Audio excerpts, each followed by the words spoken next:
Hello guys, स्वागत है आपका देवभूमि फ्यूचर पॉइंट पे। और तो अपने पहले सवाल से निम्नलिखित विचारकों में कौन से विचारक महिला समानता में विश्वास नहीं रखते थे। तो कौन से ऐसे विचारक थे जो महिला समानता में विश्वास नहीं रखते थे। इसका जो सही आंसर हो जाएगा वो हो जाएगा अरस्तु और हीगेल। जो अरस्तु और हीगेल थे, ऑप्शन नंबर बी, वो महिला समानता में विश्वास नहीं रखते थे। ठीक है, ऑप्शन नंबर बी बिल्कुल सही हो जाएगा। योगाचार दर्शन संबंधित है, तो जो योगाचार दर्शन संबंधित है वो है बौद्ध धर्म से। ऑप्शन नंबर डी बिल्कुल सही है। ठीक है, और डिटेल्स जो वीडियो है प्राचीन भारतीय इतिहास के, बौद्ध धर्म, शैव धर्म, वैष्णव धर्म, जैन धर्म, ये सब कुछ पढ़ा चुका हूँ मैं ऑलरेडी आपको। अगला देखते हैं, शिक्षा की समाप्ति के बाद किया जाने वाला संस्कार था। तो जो शिक्षा की समाप्ति के बाद किया जाने वाला संस्कार था वो था समापरिवर्तन, यानी ऑप्शन नंबर सी बिल्कुल सही हो जाएगा। ठीक है, शिक्षा की समाप्ति के बाद समापरिवर्तन किया जाता था। ऑप्शन नंबर सी। मगध साम्राज्य के किस शासक को श्रेणिक के नाम से जाना जाता है। तो मगध साम्राज्य का कौन सा ऐसा शासक है जिसे श्रेणिक के नाम से जाना जाता है। इसका जो सही आंसर हो जाएगा वो जाएगा बिंबिसार। बिंबिसार को श्रेणिक के नाम से जाना जाता है। ठीक है, ऑप्शन नंबर ए बिल्कुल सही है। सतसहसारिका सूत्र की रचना निम्नलिखित में से किसने की थी। तो जो सतसहसारिका सूत्र की जो रचना की थी वो की थी नागार्जुन ने। ऑप्शन नंबर बी बिल्कुल सही है। अगला देखते हैं, दिल्ली सल्तनत के किस शासक ने सिजदा और पैबोस जैसी प्रथाएं शुरू की थी। तो दिल्ली सल्तनत का ऐसा कौन सा शासक था जिसने सिजदा और पैबोस जैसी प्रथाएं शुरू की थी। इसका सही आंसर हो जाएगा बलबन। ठीक है, बलबन ने की थी ये प्रथाएं शुरू। ऑप्शन नंबर बी बिल्कुल सही हो जाएगा। निम्न राजपूत राज्यों में से कौन संधि के द्वारा ब्रिटिश राजनीतिक प्रभाव में आया था। तो राजपूत राज्यों में से बताना है कि कौन संधि के द्वारा ब्रिटिश राजनीति प्रभाव में आया था। तो इसका तो हमारा सही आंसर हो जाएगा वो हो जाएगा करौली। ठीक है, करौली आया था ब्रिटिश राजनीतिक प्रभाव में। ऑप्शन नंबर ए बिल्कुल सही हो जाएगा। स्वदेशी आंदोलन का उद्देश्य था। तो जो स्वदेशी आंदोलन हुआ था उसका जो उद्देश्य था ये क्या था ये बताना है। ठीक है, तो इसका जो सही आंसर हो जाएगा वो हो जाएगा विदेशी वस्तुओं को तिरस्कृत करना, और कहीं कहीं पे विदेशी वस्तुओं का बहिष्कार करना आएगा तो वो भी सही होगा। ठीक है, तो जो हमारा ऑप्शन नंबर बी है, विदेशी वस्तुओं को तिरस्कृत करना स्वदेशी आंदोलन का उद्देश्य था, यानी विदेशी वस्तुओं का बहिष्कार करना और स्वदेशी को अपनाना। ठीक है, अगला देखते हैं, 1857 के विद्रोह के दौरान भारत में ब्रिटिश महिलाओं को समाप्ति एक संपत्ति एक पेंटिंग इन मेमोरियल किसने बनाई थी। तो जो 1857 की क्रांति के विरोध में के दौरान भारत में ब्रिटिश महिलाओं को समर्पित एक पेंटिंग इन मेमोरियम किसने बनाई थी ये पूछा जा रहा है। तो जो इन मेमोरियम बनाई थी वो बनाई थी जोसेफ नोएल पैटन ने। ठीक है, ऑप्शन नंबर डी बिल्कुल सही होगा। जोसेफ नोएल पैटन द्वारा भारतीय महिलाओं को समर्पित एक पेंटिंग जो थी इन मेमोरियम बनाई थी। ठीक है, ऑप्शन नंबर हमारा डी बिल्कुल सही हो जाएगा। मच्छीवाड़ा का युद्ध कब लड़ा गया। तो जो मच्छीवाड़ा का युद्ध था वो लड़ा गया था मई 1555। ठीक है, ऑप्शन नंबर सी बिल्कुल सही हो जाएगा, मई 1555। अगला देखते हैं, इलाहाबाद की प्रथम संधि निम्न में से किन के बीच हुई थी। तो जो इलाहाबाद की पहली संधि हुई थी पूछा जा रहा है कि वो किन के बीच हुई थी।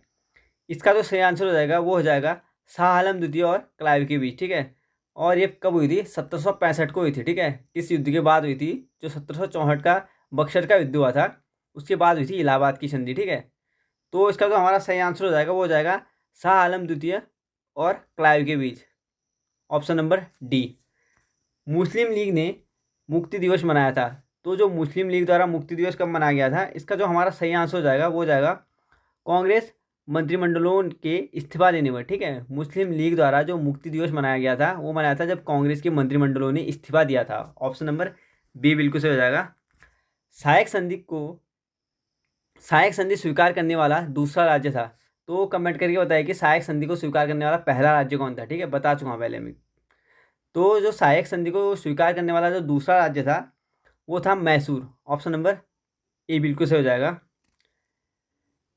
तो अगला देखते हैं, नवकेलर उत्सव किस राज्य में मनाया जाता है? तो जो नवकेलर जो उत्सव मनाया जाता है वो मनाया जाता है ओडिशा में। ऑप्शन नंबर डी बिल्कुल सही हो जाएगा, ओडिशा। प्रोग्रामिंग लैंग्वेज जावा का आविष्कार डॉट डॉट डॉट द्वारा किया गया था। तो जो प्रोग्रामिंग लैंग्वेज है जावा, उसका आविष्कार किसके द्वारा किया गया था, ये पूछा जा रहा है। तो जो जावा का आविष्कार किया गया था वो किया गया था जेम्स गोल्डसिंग द्वारा। ठीक है, जेम्स गोल्डसिंग ने जावा का आविष्कार किया था, जो क्या एक प्रोग्रामिंग लैंग्वेज है। ऑप्शन नंबर ए बिल्कुल सही है। अगला देख लेते हैं, बाड़ाचाला ला दर्रा किस राज्य या केंद्र शासित प्रदेश में स्थित है? तो बाड़ा लाचा का जो दर्रा है, पूछा जा रहा है कि कौन से राज्य अथवा केंद्र शासित प्रदेश में स्थित है? तो जो इसका सही आंसर हो जाएगा वो हो जाएगा हिमाचल प्रदेश में। ठीक है, ऑप्शन नंबर डी बिल्कुल सही है, हिमाचल प्रदेश। निम्न में से दक्षिण अफ्रीका की प्रशासनिक राजधानी कौन सी है? तो दक्षिण अफ्रीका की प्रशासनिक राजधानी कौन सी है? हो जाएगी प्रेटोरिया क्या हो जाएगी? दक्षिण अफ्रीका की प्रशासनिक राजधानी हो जाएगी। ठीक है, प्रीटोरिया। ऑप्शन नंबर डी बिल्कुल सही है। उमियम झील निम्नलिखित में से किस राज्य में है? तो उमियम झील कौन से राज्य में है? तो इसका हमारा जो सही आंसर हो जाएगा वो हो जाएगा मेघालय में है। ठीक है, उमियम झील मेघालय में है। ऑप्शन नंबर बी बिल्कुल सही हो जाएगा। सूक्ष्म जीवों के उपयोग द्वारा धूल और समुद्र के उन क्षेत्रों का जो पीड़कनाशकों, तेल और विलायकों द्वारा प्रदूषित हो जाते हैं, उपचार करने की प्रक्रिया क्या कहलाती है? तो जब कभी तेल के टैंकर या समुद्र में जब हम इंपोर्ट एक्सपोर्ट करते हैं तो वहाँ पे ये गिरने या उनमें दरारें या लीक हो जाता है ना, तो पूछा जा रहा है कि जब वो समुद्र में लीक हो जाता है तो ये कीटनाशक ये सब, तो इसके उपचार के लिए यानी उसको हमारे जो जानवर रहते हैं समुद्र में उनको ज़्यादा प्रभाव ना पड़े उस पर, तो उसके लिए जो हम उपचार करते हैं तो उसकी जो प्रक्रिया को क्या कहा जाता है ये पूछा जा रहा है। ठीक है, आसानी से शब्दों में, तो उस जो प्रक्रिया को कहते हैं वो कहते हैं जैविक उपचार। ठीक है, ऑप्शन नंबर डी बिल्कुल सही हो जाएगा, जैविक उपचार कहेंगे हम उसको। अगला देखते हैं, रबर और सिनकोना किस प्रकार की वनस्पति है? तो रबर और जो सिनकोना है वो कौन सी प्रकार की वनस्पति हो जाएगी? हमारी उष्णकटिबंधीय सदाबहार वनस्पति। ठीक है, ऑप्शन नंबर ए बिल्कुल सही है, रबर और सिनकोना उष्णकटिबंधीय सदाबहार वनस्पति है। अगला देख लेते हैं, निम्नलिखित में से कौन सा बंदरगाह एक ज्वारीय बंदरगाह है? तो हमारा जो ज्वारीय बंदरगाह हो जाएगा वो हो जाएगा कांडला। ये पहले भी आ चुका है। ठीक है, कांडला क्या है? हमारा एक ज्वारीय बंदरगाह है। ऑप्शन नंबर सी। एलबुर्ज पर्वत श्रेणी किस देश में है? तो जो एलबुर्ज पर्वत श्रेणी है वो है हमारे ईरान में। ऑप्शन नंबर डी बिल्कुल सही हो जाएगा। ठीक है, एलबुर्ज पर्वत श्रेणी ईरान में है। निम्नलिखित में से किसे जापान का पिट्सबर्ग कहा जाता है? तो जापान का पिट्सबर्ग किसे कहा जाता है ये पूछा जा रहा है। इसका जो हमारा सही आंसर हो जाएगा वो हो जाएगा यवाटा। यवाटा को जापान का पिट्सबर्ग कहा जाता है। ऑप्शन नंबर डी बिल्कुल सही हो जाएगा। फारस की खाड़ी एवं ओमान की खाड़ी को जोड़ती है। तो जो फारस की खाड़ी और ओमान की खाड़ी को कौन सी जल संधि जोड़ती है ये बताना है। तो इसका जो हमारा सही आंसर हो जाएगा, फारस की खाड़ी और ओमान की खाड़ी को हारमुज जल संधि जोड़ती है। ठीक है, हारमुज। ऑप्शन नंबर डी बिल्कुल सही हो जाएगा, हारमुज जल संधि। निम्न में से कौन सा देश स्कैंडिनेविया देश के अंतर्गत नहीं आता है? तो ऐसा कौन सा देश है जो स्कैंडिनेवियाई देश के अंदर नहीं आता है? तो इसका जो हमारा सही आंसर हो जाएगा वो हो जाएगा आयरलैंड। ऑप्शन नंबर सी। ठीक है, और हमारे जो भारतीय संविधान में आयरलैंड से क्या लिए गए हैं ये बताइए। इजी है, ये पढ़ा चुका पहले। कोई वस्तु सफ़ेद रंग की इसलिए दिखाई देती है क्योंकि वह, तो कारण बताना है कि कोई वस्तु अगर सफ़ेद रंग की दिखाई दे रही है तो वो क्यों दिखाई देती है? तो इसका सही आंसर हो जाएगा सभी तरह के रंग को परावर्तित कर देती है। ठीक है, तब वो क्या दिखाई देती है? सफ़ेद रंग की दिखाई देती है। ऑप्शन नंबर ए बिल्कुल सही है। पूर्ण आंतरिक परावर्तन की घटना तब संभव होती है जब प्रकाश जाता है। तो जो पूर्ण आंतरिक परावर्तन की घटना होती है, पूछा जा रहा है कि वह कब संभव होती है, और कंडीशन दी है कि जब प्रकाश जाता है। तो ये बताना है कि प्रकाश किस माध्यम में जाता है? जब पूर्ण आंतरिक परावर्तन की घटना होगी। तो इसका जो सही आंसर हो जाएगा वो हो जाएगा सघन से विरल माध्यम में। ठीक है, जब प्रकाश सघन से विरल माध्यम में जाएगा तो क्या होगी, पूर्ण आंतरिक परावर्तन की घटना होगी। ऑप्शन नंबर बी बिल्कुल सही हो जाएगा। दाब के बढ़ने से ध्वनि की चाल, तो दाब के बढ़ने से ध्वनि की चाल पर क्या प्रभाव पड़ता है ये बताना है। तो इसका जो सही आंसर हो जाएगा, दाब के पड़ने पर ध्वनि की चाल अपरिवर्तित रहती है। ठीक है, ऑप्शन नंबर डी बिल्कुल सही हो जाएगा।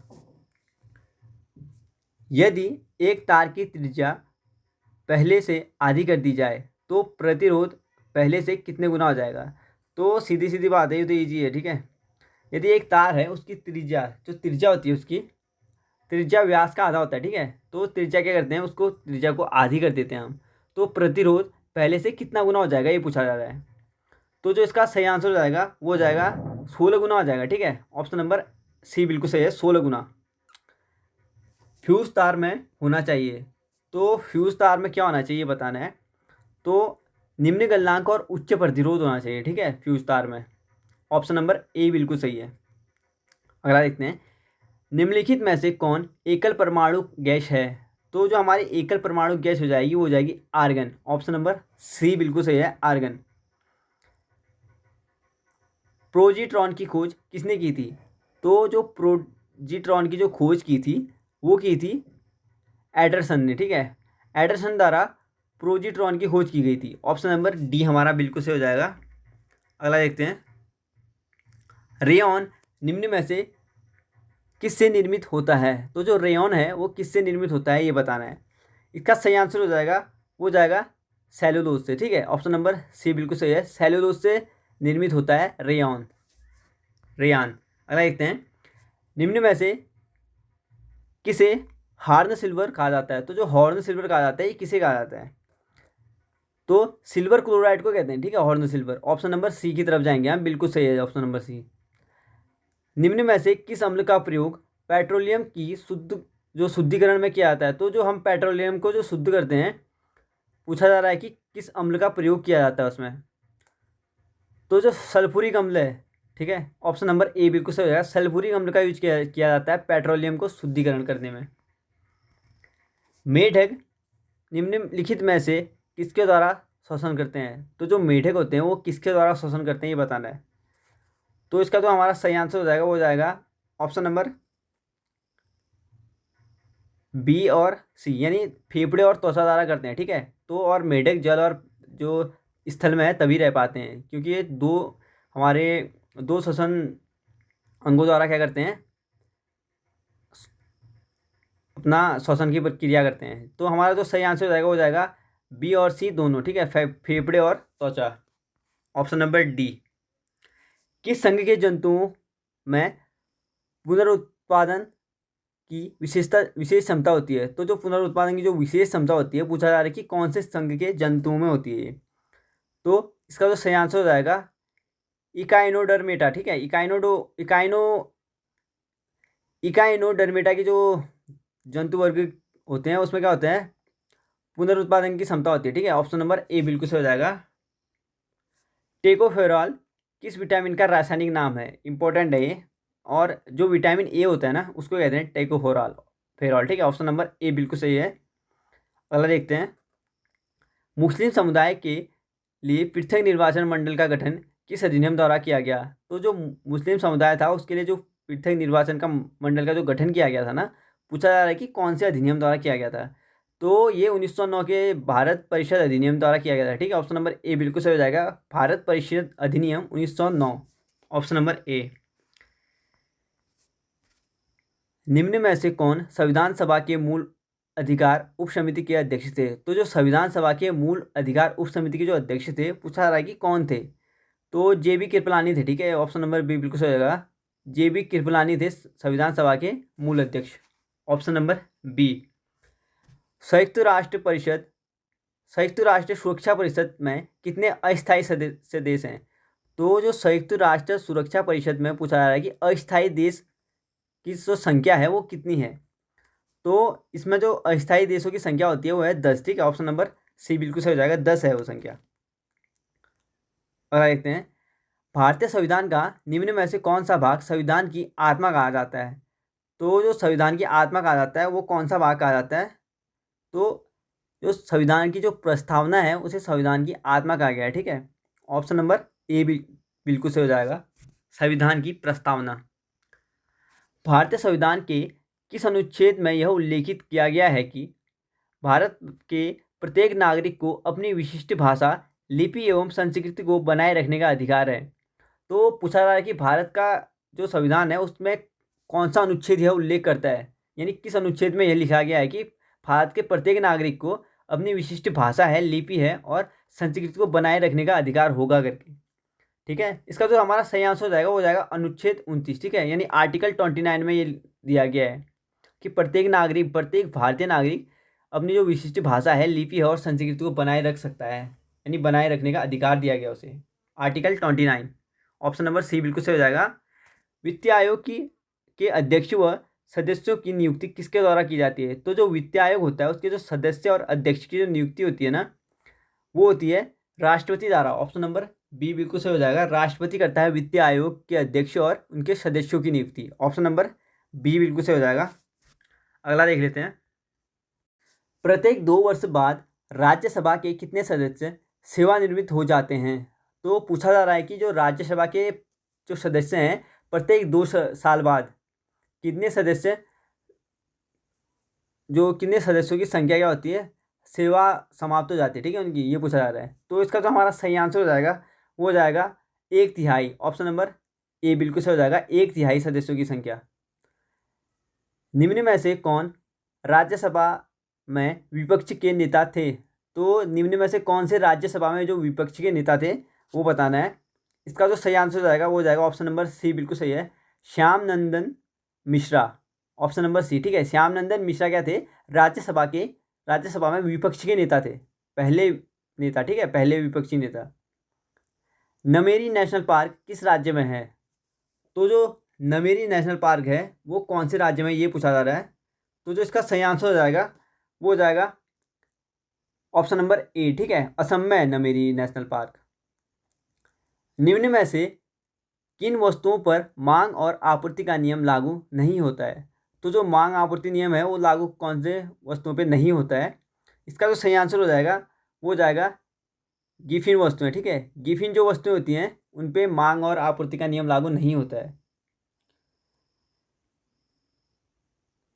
सांविधिक तरलता अनुपात के संबंध में निम्न में से क्या सही है? तो बताना है कि जो सांविधिक जो तरलता अनुपात है उसके संबंध में निम्न में से क्या सही नहीं है। तो हमें 4 ऑप्शन दिए हैं और उसमें से बताना है कि कौन सा ऑप्शन गलत है, ठीक है, कौन सा सही नहीं है। तो इसका जो हमारा सही आंसर हो जाएगा वो हो जाएगा ऑप्शन नंबर सी, ठीक है। इसे बैंक अनिवार्य रूप से नकद और आरबीआई के पास रखती है, ये ऑप्शन क्या हो जाएगा हमारा, गलत हो जाएगा।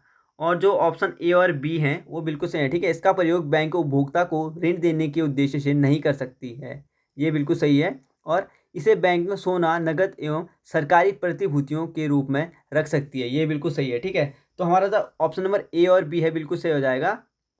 और जो गलत है यानी ऑप्शन कौन सा सही नहीं है वो हो जाएगा ऑप्शन नंबर सी। अगला देखते हैं। फ्रेंच गुयाना यानी फ्रेंच गुयाना की राजधानी कहाँ है, ये पूछा गया, ठीक है। तो इसका जो हमारा सही आंसर हो जाएगा वो हो जाएगा ऑप्शन नंबर बी, कायन है, ठीक है। फ्रेंच गुयाना की जो राजधानी है वो है कायन, ऑप्शन नंबर बी बिल्कुल सही है।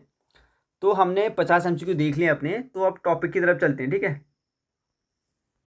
तो आज का जो हमारा टॉपिक रहेगा वो रहेगा हिमालय का प्रादेशिक विभाजन। तो देख लेते हैं हिमालय का प्रादेशिक विभाजन। इसमें हम देखेंगे प्रादेशिक विभाजन, विस्तार और लंबाई, ठीक है, कितने है करके। तो प्रादेशिक विभाजन में पहले पंजाब हिमालय को देख लेते हैं। सिंध एवं सतलज के मध्य है, ठीक है, पंजाब हिमालय, और 560 किलोमीटर डिस्टेंस में है। कुमायूं हिमालय, तो कुमायूं जो हिमालय है ये सतलज और काली के मध्य है और 320 इसकी लंबाई है। नेपाल हिमालय, नेपाल हिमालय काली एवं तीस्ता के मध्य है और 800 किलोमीटर इसकी लंबाई है। असम हिमालय, असम हिमालय तीस्ता और दिहांग के मध्य है और 720 इसकी लंबाई है। अगला देख लेते हैं टॉपिक, भारत के दर्रे। तो एक साइड हमें दर्रे दिए हैं और एक साइड दिए हैं संबंधित राज्य, यानी कौन से राज्य अथवा केंद्र शासित प्रदेश में तो देख लेते हैं। जोजिला दर्रा लद्दाख में, काराकोरम दर्रा जम्मू कश्मीर में, पीर पंजाल दर्रा ये भी जम्मू कश्मीर में है, बनिहाल दर्रा जम्मू कश्मीर में, बुर्जिल दर्रा जम्मू कश्मीर में, सिपकिला दर्रा, तो जो सिपकिला दर्रा है वो हिमाचल प्रदेश में है, रोहतांगा दर्रा ये भी हिमाचल प्रदेश में है, बड़ा चाला दर्रा ये भी हिमाचल प्रदेश में है और ये आ चुका है, ठीक है, अभी एमसीक्यू में। लिपुलेख दर्रा, तो जो लिपुलेख दर्रा है वो है उत्तराखंड में, माना दर्रा ये भी उत्तराखंड में है, नीति दर्रा है हमारा उत्तराखंड में, नाथुरा दर्रा सिक्किम में है,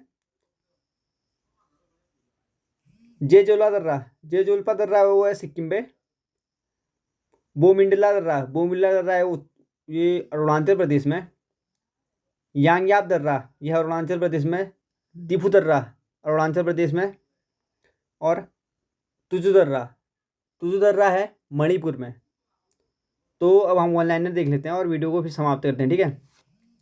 तिब्बत से शिमला को जोड़ती है, तो जो तिब्बत से शिमला को जोड़ता है वो जोड़ता है सिपकिला दर्रा, ठीक है। भारत को म्यांमार से जोड़ता है, तो जो भारत को म्यांमार से जोड़ता है वो जोड़ता है तुजु दर्रा। श्रीनगर को गिलगिट से जोड़ता है, तो जो श्रीनगर को गिलगिट से जोड़ता है वो जोड़ता है बुर्जिल्ला दर्रा। भारत का सबसे ऊंचा दर्रा है, तो जो भारत का सबसे ऊंचा दर्रा है, इंपॉर्टेंट है ये, ठीक है, काराकोरम दर्रा है। विश्व की सबसे ऊंची चोटी, तो जो विश्व की सबसे ऊंची चोटी है वो है माउंट एवरेस्ट। भारत की सबसे ऊंची चोटी, तो जो भारत की सबसे ऊंची चोटी है वो है गार्डविल आस्टीज, ठीक है, K2, इसको K2 भी कहते हैं शॉर्ट फॉर्म में। और जो माउंट एवरेस्ट है वो नेपाल में पड़ता है, इसलिए ये कहाँ का नहीं है, भारत का नहीं है, ठीक है। हिमालय की सबसे ऊंची श्रेणी है, तो जो हिमालय की सबसे ऊंची श्रेणी है वो है हिमाद्री या वृहद हिमालय, ठीक है। कामेट, चरवा और नंदा देवी और कंचनजंगा इस श्रेणी के अंतर्गत आते हैं, ये जो हिमालय की सबसे ऊंची चोटियाँ हैं। हिमालय का नवीनतम भाग, तो हिमालय का जो नवीनतम भाग है ये शिवालिक कहते हैं, ठीक है, इस वाले एरिया को। हिमालय उदाहरण है, तो जो हिमालय उदाहरण है नवीन वलित पर्वत का है। अरावली की सबसे ऊंची चोटी है, तो जो अरावली की सबसे ऊंची चोटी है वो गुरु शिखर है, ठीक है, 1722 मीटर इसकी ऊंचाई है। उत्तर भारत को दक्षिण भारत से अलग करता है, तो जो उत्तर भारत को दक्षिण भारत से अलग करता है वो करता है विंध्याचल पर्वतमाला। मैकाल पहाड़ी की सबसे ऊंची चोटी है, तो जो मैकाल पहाड़ी की सबसे ऊंची चोटी है वो है अमरकंटक। नर्मदा नदी, सोन नदी, महानदी अमरकंटक से ही निकलती है, ठीक है। जो मैकाल पहाड़ी की सबसे ऊंची चोटी है अमरकंटक, वहीं से नर्मदा, सोन और महानदी निकलती है। तो गाइस वीडियो को यहीं पे समाप्त करता हूँ। वीडियो पसंद आएगा वीडियो को लाइक कीजिए, कमेंट कीजिए, अपने दोस्तों को शेयर कीजिए वीडियो, और चैनल को सब्सक्राइब कीजिए। अगर आपको करंट अफेयर्स और पॉलिटी और इकोनॉमी के MCQ लगाने हैं तो आप हमारे इस हैंडल पे जा सकते हैं, देवभूमि फ्यूचर पॉइंट पे। तो ठीक है गाइस, थैंक यू, मिलते हैं अगली वीडियो में।